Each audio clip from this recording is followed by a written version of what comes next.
na kama ashachoka atakwambia ngoja usaki na mabo no, kwa hicho kitu kinakuwa sio kizuri zaidi sana.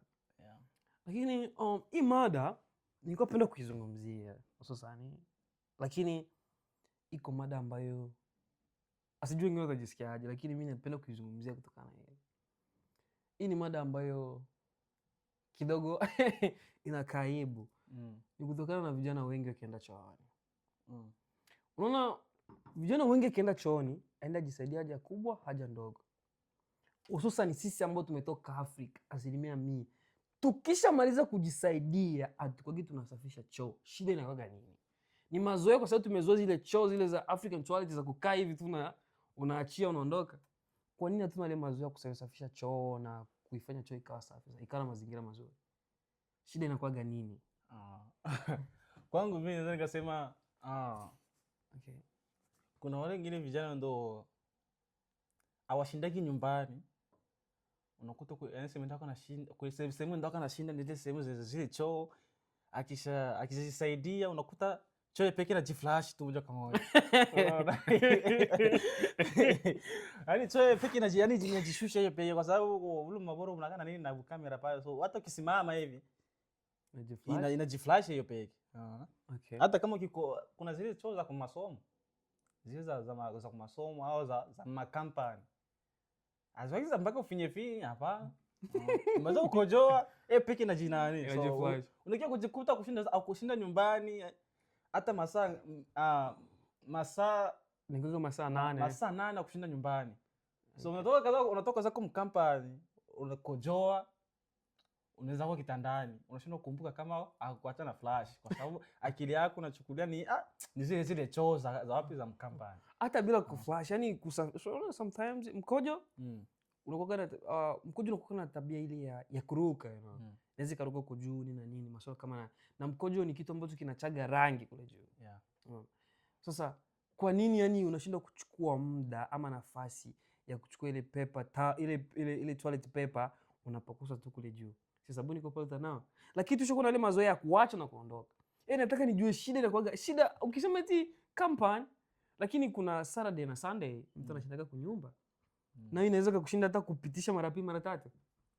Shida inakuwa nini? Au mshajijengea nini kwenye akili zenu? Amuni kama ule ni uchafu, mpaka kila mtu aje gusa uchafu wako tu, wewe ukatengeneza.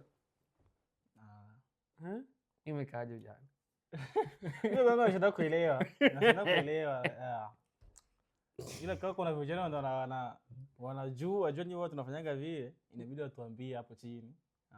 Hii juu, lakini mimi kwangu mimi najua ni hivyo tu, mazoea.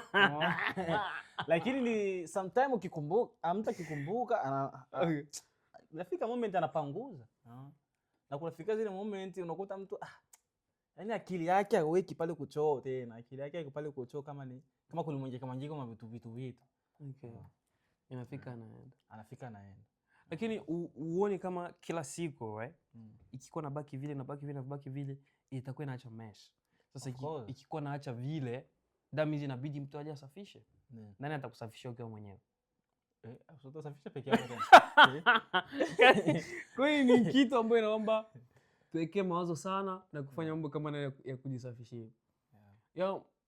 Huku Marekani kila mtu anakuwa na taulo ya kujifutia akitoka kuoga. Sasa kama kila mtu anakuwa na taulo ya kujifutia akitoka kuoga, lakini unakuta vijana wengi taulo yake yani yuko karibu na miezi haifuliwi.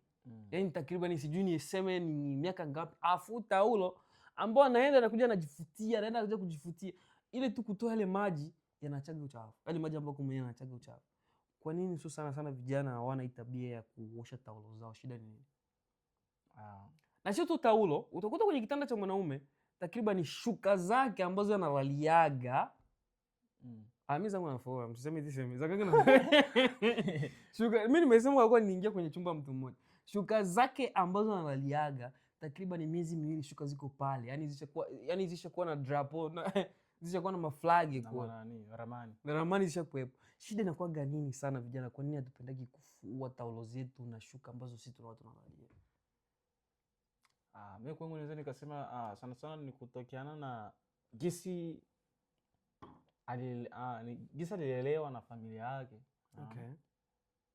Sasa nikasema eti ni kitu kinaenda napenda lakini mimi najua ni vile gisi ndio alikuwa.